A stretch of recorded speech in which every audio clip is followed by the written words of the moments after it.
This is the greatest piece of media ever. There's really nothing else like this anime.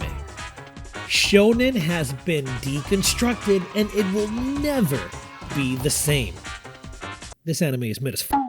These are all opinions that I've read online and even shared myself. Many people agree that Hunter x Hunter is a genuine classic of a series, one that dares to challenge whatever preconceived notions we might have when thinking of shonen anime. But that's not the reason I wanted to make this video. For you see, I'm pretty sure most people who have watched Hunter x Hunter already know if they love it or not. No, this isn't a video made to change your perspective or convince you to watch the show. There are many other videos already published by inspiring creators that would do that better than I ever could. No, this is a story about myself, and how the narrative of Hunter x Hunter changed me. How the words of these characters reached me, and how the themes of the story, written by a man who had clear intentions, altered whatever trajectory I was taking at the time. Hi, my name is Onyx. I love anime, gaming, music, and movies, and this will be my first video on this new channel venture, where I will share personal stories, anecdotes, and anything I find interesting to talk about. I don't mean to sound melodramatic during the course of this video, however, but this is the only way that I can properly convey my emotions, and me being an emotional man, well, put two and two together. Not every video will be like this one. Yet, this is a story I've been wanting to tell for a long time. This is how Hunter x Hunter saved my life. To fully understand why Hunter x Hunter resonated with me as it did, I have to start this tale pretty early in my life, as hindsight is 20/20, and in general, it helps to reflect on your past to understand your present and possibly even have an idea about your trajectory moving forward. With that out of the way, let's talk about our main character. Gon Freaks is a plucky island kid who was, up to this point, deprived from the hardships of his world due to an innumerous number of decisions that were made before he was even born. Gon was left on Whale Island by his father, Jing Freaks, because he absolutely needed to continue the practice of being a hunter, which is a prestigious title in the world of Hunter x Hunter. Makes sense, it's in the title. While on Whale Island, Gon was raised by his aunt Mito, who helped him grow as kindly and courageous as possible.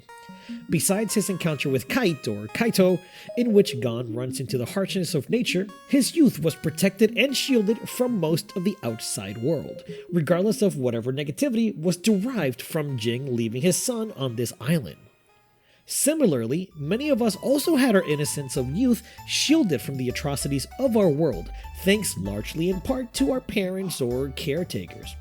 Now, this is a generalization, of course, as there are many kids who unfortunately would become intimate with the underbelly of this existence far too early in their lives.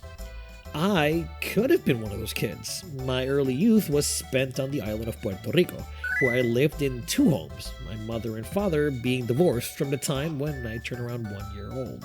In spite of this, they worked vehemently to make sure that I had as good and normal of a child as possible, and they did a great job. I can never complain of my youth. I had everything I could have asked for: a loving family and access to stupid shit like video games and cable TV. In turn, Gon had access to love and tenderness from an aunt who chose to love him as her own. And this helped develop his sense of self, helped in creating his goals and aspirations, which at this point of the story is to become a hunter. All for the purpose of understanding why that path of life influenced the decision his father took to leave his only son in the hands of another. In my early years, I wanted to be a paleontologist, and that's thanks to Jurassic Park. And eventually, I would find myself thinking about becoming a marriage counselor in high school. Now, I wonder what may have inspired me to think of marriage counseling specifically. Anyway, it's safe to say that both Gon and I were inspired in our young life by our parents and the decisions they took, which directly affected our humble beginnings. It was when Gon decided to leave Whale Island that the world started showing its angry claws little by little. Throughout the Hunter exam, he witnesses cold-blooded death thanks to Hisoka, and sees his newly acquainted friend Killua do the same. These moments open his eyes to just what is waiting out there for the unprepared.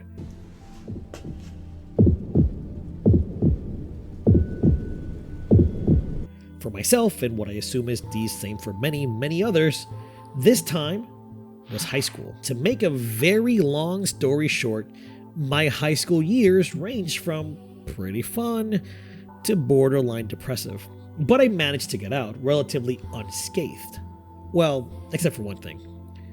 At the age of 17 years old, I became a father, which meant I had to take on the responsibilities that come with that word. Working, struggling to make sure my child would have all they need, while dealing with the unfortunate side effect of a toxic and immature relationship. That would mean that I would learn very quickly how absolutely awful the world really is. Now, in Hunter x Hunter, and like many other long-running anime series, the main narrative of the story is divided into multiple arcs, and each arc typically varies in tone and pace. We are introduced to the world of Hunter x Hunter with the simple Hunter exam arc, followed by the incredibly short and barely mentioned Zoldyck arc, which is then followed up immediately by the Heaven's Arena arc. One of two arcs so far that are written with the sole purpose of expanding the dynamics of the world. This is our introduction to the incredibly important Nen, which shapes the conflicts in the series moving forward. Once that's done, we then get to one of the best arcs in the entire run, the York New City arc. Many would argue that this arc is when Gon really gets to see how merciless the world is. They're not wrong, many characters die, there are betrayals, and someone very close to Gon, Kurapika, commits murder and brings a shovel to the fight as if he knew what was the outcome all along. I would normally argue that yes, this is the first time Gon sees his violence at this level, that is true, but it still has a rather small impact on Gon personally, and it has a relatively positive outcome for the main cast. Minus Kurapika, really, no vengeance today, my friend. Maybe in the Dark Continent? Ooh.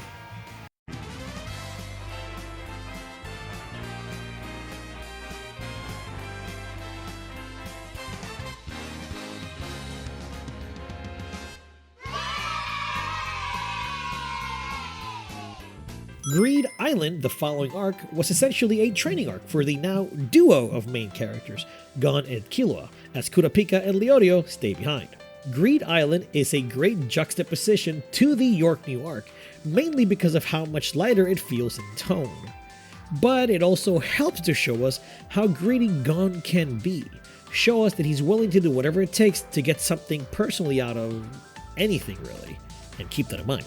During the arc, we see him going against a plan that his party came up with, a party who now includes Bisky, a fantastic character by the way, in order to defeat the big bad of the arc, Genthru, the Mad Bomber. ごめん、ビスケ。キルはここから先は俺のわがまま試さないと気が済まないんだ。だって思いついちゃったから。This ends up costing Gon his arm. わかったぞ。このガキ！ But this is fixed by the end of the arc thanks to the Nen that was infused in the cards that are a key element of the plot. This is the perfect setup for the next arc, what I consider the best arc of the story so far, and what elevated Hunter x Hunter to a masterpiece of shonen writing.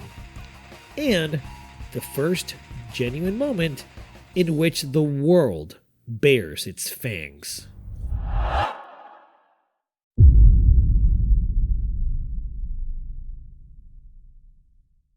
As we reach the Chimera Ant arc, Gon finally comes face to face with Jing. Oh no, that's not Jing. He actually meets Kaito, the only person in his life that most closely resembles a father figure, mainly since Kaito imparted some crucial knowledge about the world to Gon way back in chapter 1 of the story.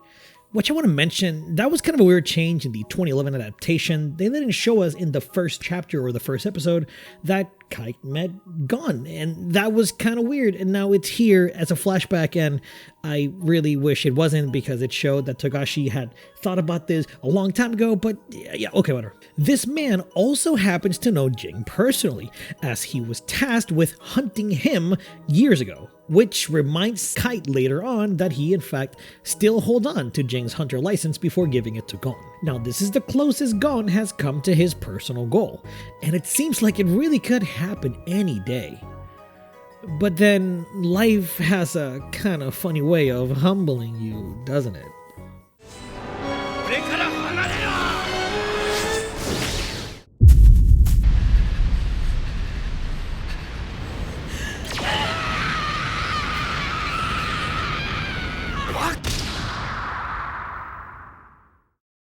As we all know, Gon loses Kite when a feral Pito, one of the royal guard of the Chimera and King, attacks the party.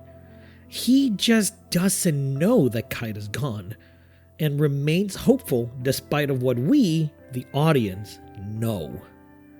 This light of optimism that Killua mentions is something that we are all born with, something that we have as children and we carry into adulthood as long as we can, or I suppose are allowed to by whatever circumstances the world dictates. That light of hope does start waning for us at some point or another, and for some it's unfortunately a lot sooner and can happen even in your teenage years or even young adulthood. For me, it was in that latter portion of my life. For you see, I happened to marry young as well, by the age of 21, to that same toxic relationship I mentioned earlier.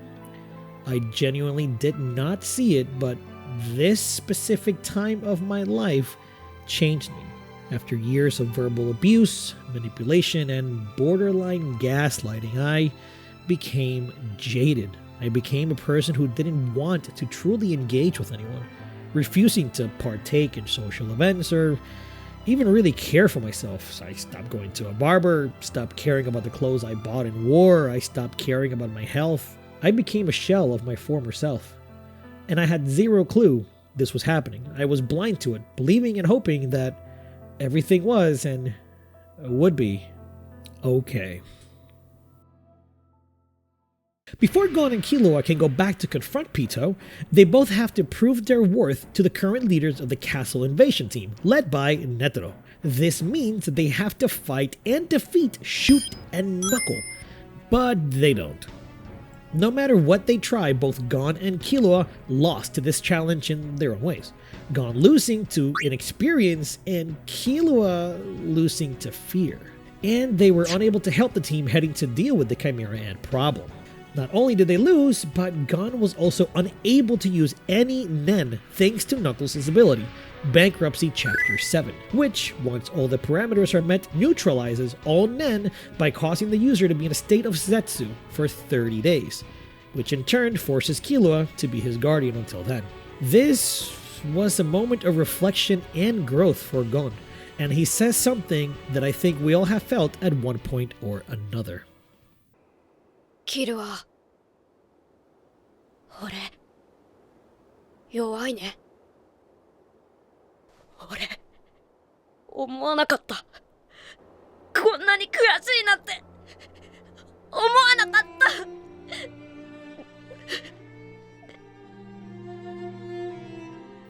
た。At the lowest point of my toxic relationship, I decided that enough was enough, and I chose to leave that person. Having children in the mix didn't make things any easier, as the other person was bitter and angry and spiteful. I spent almost 2 months without seeing my children, all because I needed to somehow make sure that I was okay, that I was able to reach a level of peace that I needed in order to just be able to live and move on and find a way to fix these new problems that landed on my lap. But nothing, and I really mean nothing, seemed to work. Everything I tried to do would falter, and I gave up. I give up on trying, I give up on working hard to fix this or that or anything else, because I felt weak. I never knew how frustrating weakness could be. After losing everything, Gon breaks down. This child, who has always been the happy-go-lucky type, feels what it is to be powerless in a very personal situation, and for the first time in the entire show, he cries. He cries because he is frustrated and angry and unable to achieve anything at that moment. For the first time, he understands that sometimes we simply don't have the power to make the change we want at that very moment. Sometimes we have to take a bit of patience, wait a little longer, and see what can be done then.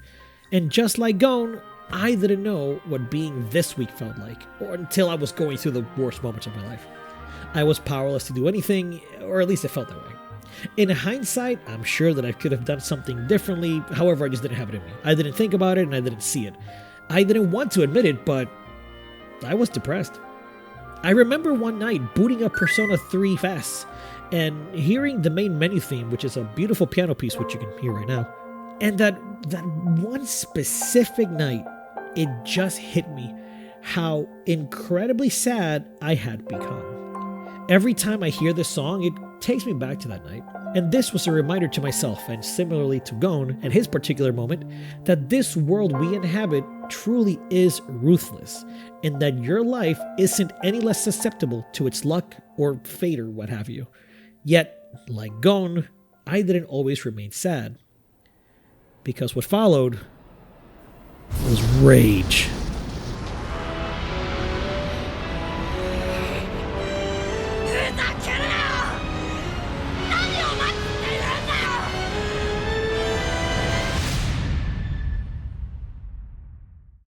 After the invasion of the Ant King's castle, Gon finally comes face to face with Pito, anger filling his eyes, rage pushing him forward, pain filling his determination.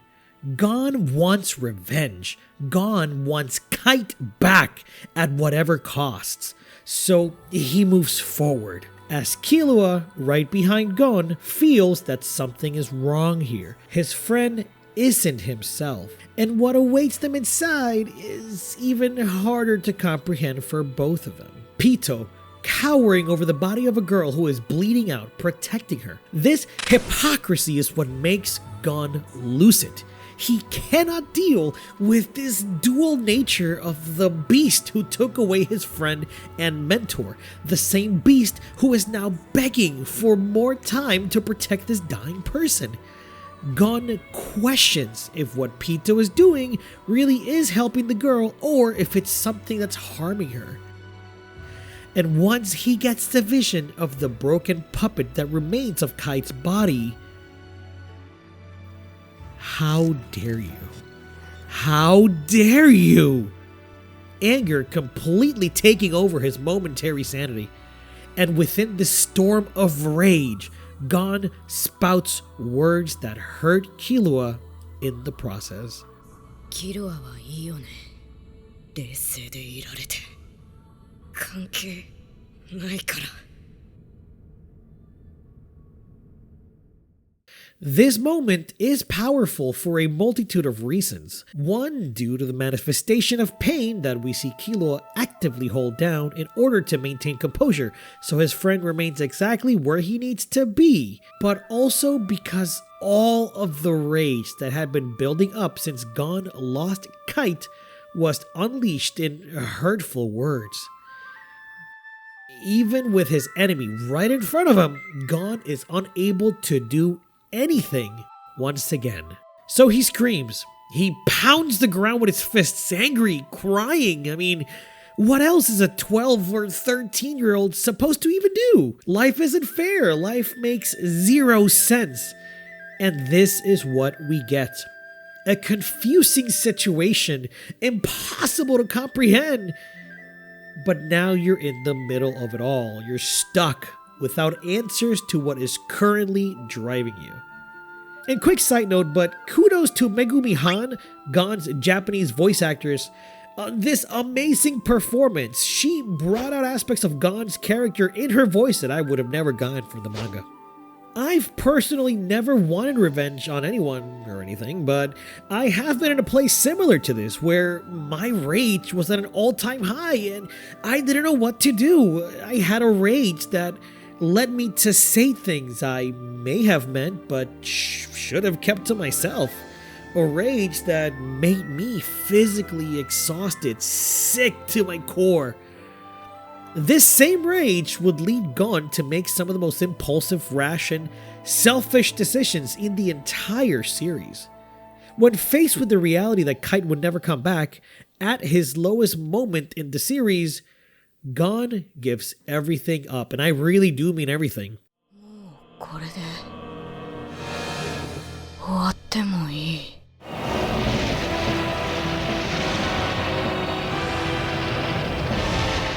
ありったけを貴様を殺す。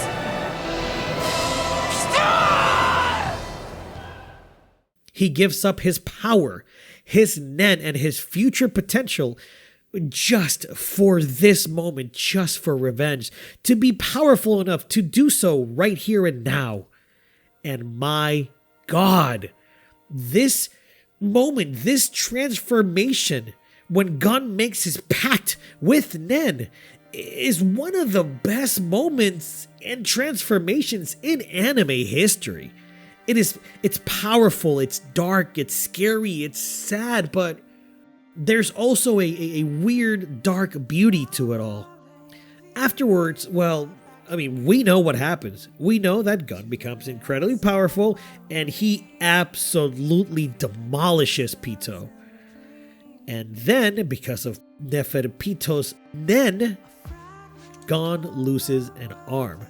Killua yells, etc. But I want to focus on that specific moment where Gon, after losing said arm, whispers to Killua in this very small moment in time, "I'm kind of happy.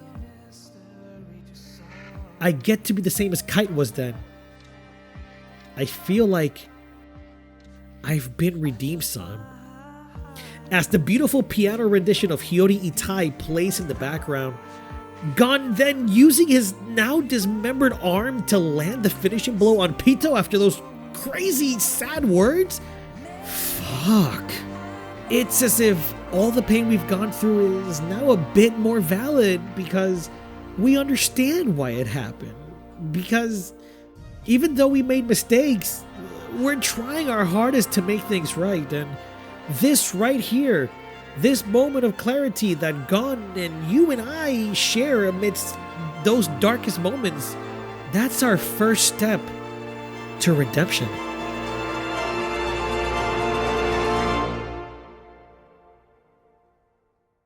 The Chimera Ant arc is a true masterpiece of storytelling, and I only really covered the parts that mattered to my specific story that I'm trying to tell.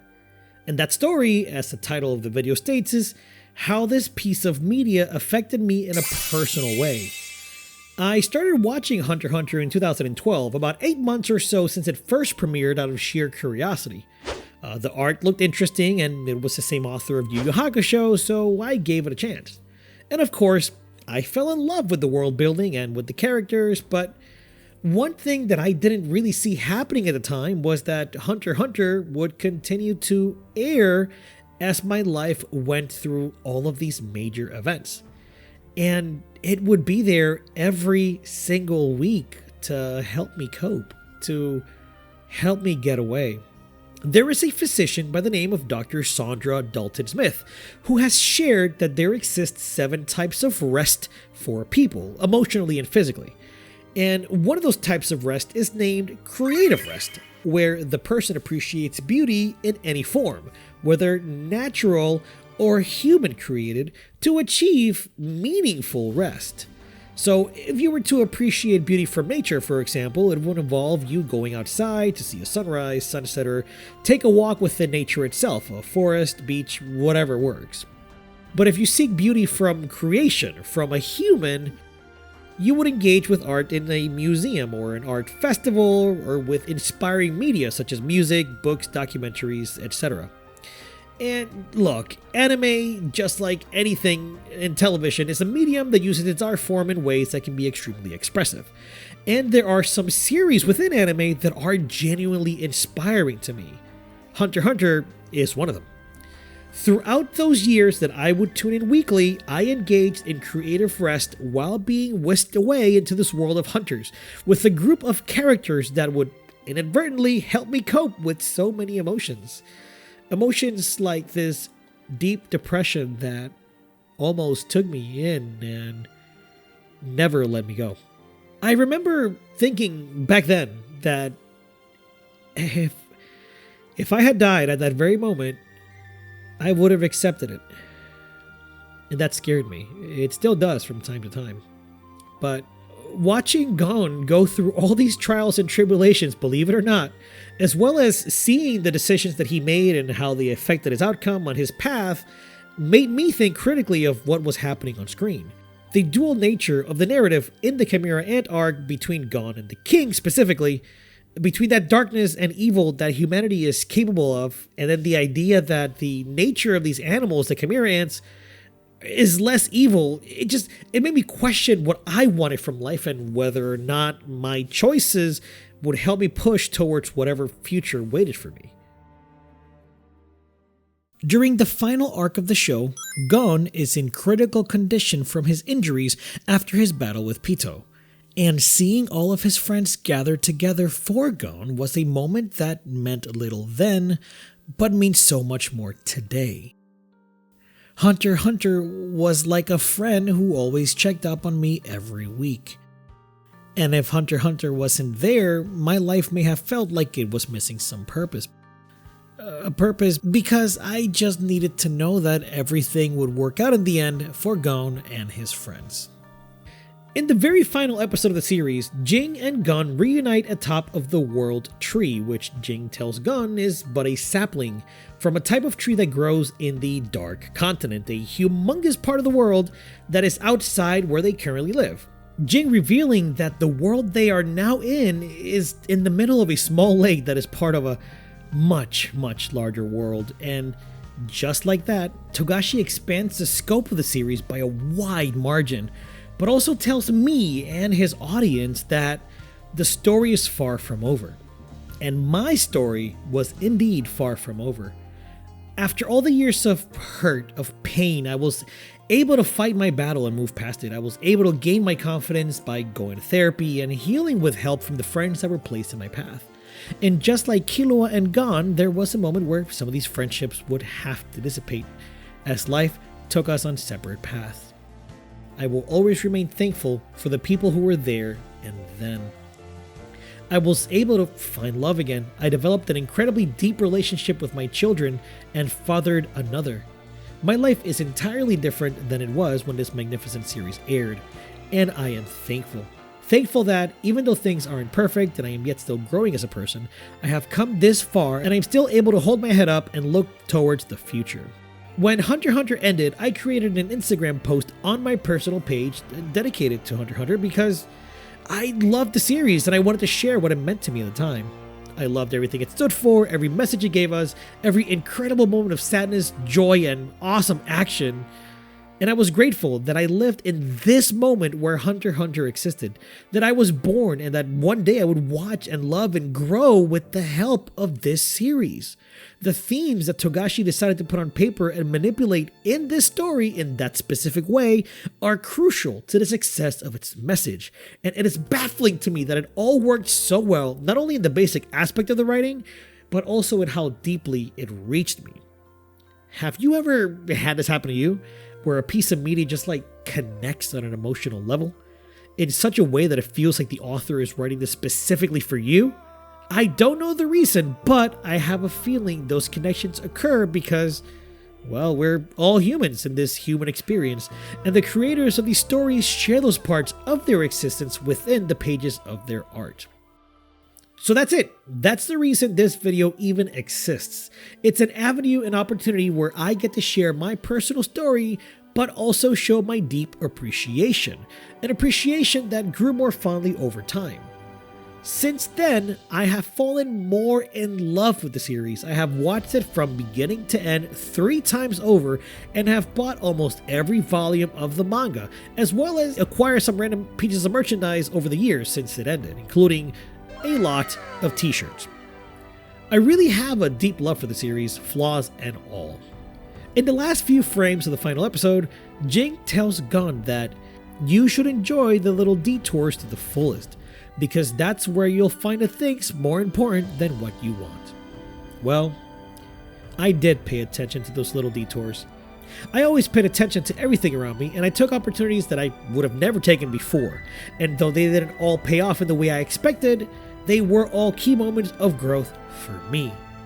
Finally, as I am sure Gon is thankful to Jing for this final discussion between father and son, I am also thankful for Togashi-san, because his personal creation, which was derived from his own personal experiences in life, would help me in unimaginable ways.